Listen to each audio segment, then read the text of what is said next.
میرے اسلام آباد میری جگہ پہ میرے پہ FIR ہے کہ میں یہاں کیوں تھی. السلام علیکم پولیس نے کیا تو پھر کیا کریں گے. تو وعلیکم السلام کرنے کے لیے ہمارے پاس کاغذات ہونے چاہیے. مثلا بھٹو کے ساتھ بھی اس ٹائم وہ مقبول ترین لیڈر تھے اور کافی عوام ان کے ساتھ تھی. وہ اپنے ٹائم کے ایک اچھے لیڈر رہ چکے ہیں. زندگی کی بچ سکے گی یعنی جو بھٹو کے ساتھ ہوا تھا. عوام ان کے ساتھ بھی تھی, کارکنان ان کے ساتھ بھی تھے, مقبول لیڈر وہ بھی تھے. ساتھ نادیہ کھٹک ہے. ہم نے پٹیشن کی تھی تو تب 2 تھی. اگلے دن جب ہم پٹیشن کر رہے تھے پھر 4 تھی. تو آپ سوچیں کہ گولی نے تو کسی کو نہیں دیکھتا کہ وہ وزیر اعظم ہے یا وہ ایک عام انسان ہے. اور ورکرز نے میری بات سنی اور ہم نے گاڑی بیک میں موو کی. اس کے بعد برسٹ چلے ہیں. السلام علیکم ناظرین صاحب. تو آپ ڈیلی میدان دیکھ رہے ہیں. موجود ہوں پشاور ہائی کورٹ میں. ہمارے ساتھ موجود ہے نادیہ امین کھٹک صاحبہ. میڈم کیا کہیں گی کتنی FIR آپ پہ ہوئی ہے اور کتنا ریلیف ملا ہے آپ کو پشاور ہائی کورٹ سے؟ السلام علیکم پاکستان. جیسا کہ پہلے بھی میں آئی تھی اور اس وقت جس وقت میں آئی تھی ہم نے پٹیشن کی تھی تو تب 2 تھی. اگلے دن جب ہم پٹیشن کر رہے تھے پھر 4 تھی تو ہم نہیں لی. اور اس کے بعد پھر وہاں سے جا کے بیلز لی.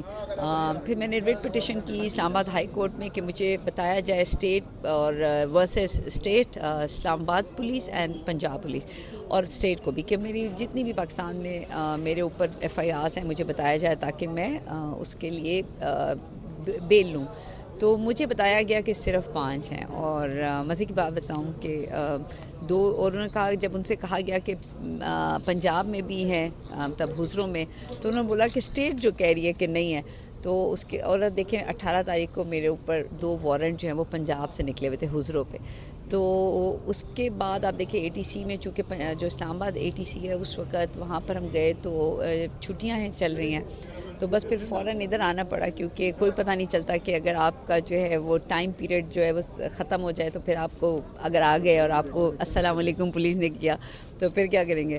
تو وعلیکم السلام کرنے کے لیے ہمارے پاس کاغذات ہونے چاہیے. تو میں پنجاب میں آپ نے بات کی ہے, پنجاب کی ڈی چوک میں آپ موجود تھی, کیا مناظر تھے ذرا ہمارے ناظرین کو بتائیے گا. دیکھیں احتجاج جو ہے وہ آئینی اور قانونی حق ہے اور میں نے ہمیشہ سے جو ہے عمران خان کے ساتھ اور جتنی بھی ان کے چیزیں ان میں ہمیشہ شامل رہی ہوں. اور جو 24 تاریخ نومبر کا جو ایک ہماری کال تھی جو کہ ایک دھرنے کی صورت اختیار کرنی تھی, ایک احتجاج تھا, اس میں حکومت جو تھی وہ بالکل ساتھ شامل تھی. اور پھر اس کے بعد یہ کہہ دینا کہ یہاں نہیں یہاں رکنا چاہیے تھا. پھر وہ گولیاں جو چلیں اور ایک معصوم جو جانوں کے ساتھ جو ظلم ہوا. آپ سوچیں کہ گولی نے تو کسی کو نہیں دیکھتا کہ وہ وزیر اعظم ہے یا وہ ایک عام انسان ہے. تو جس طریقے سے ہوا وہ سب انٹرنیشنل میڈیا پہ ہے.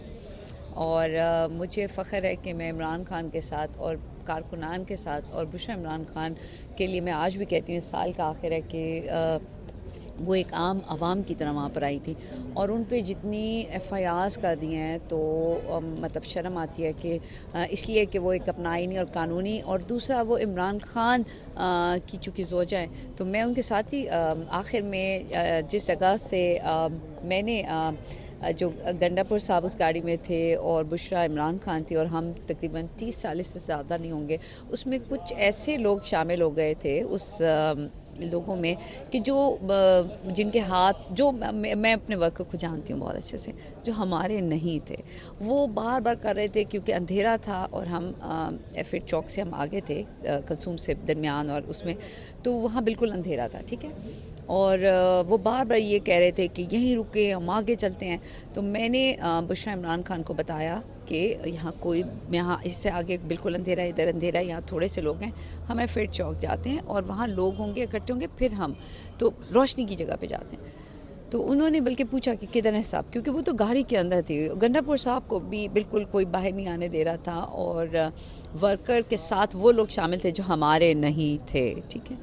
اور پھر بشرا عمران خان نے کہا ٹھیک ہے اور میں کھڑے ہو کے بونٹ پہ بولا, ویڈیوز موجود ہیں کہ یہاں پر خطرہ ہے, یہاں بالکل اندھیرا ہے, ہم کہیں نہیں جا رہے ہیں, ہم ایفٹ چوک جاتے ہیں. میں بالکل تفصیل سے اس کی ویڈیوز اور ہم پیچھے جاتے ہیں اور جو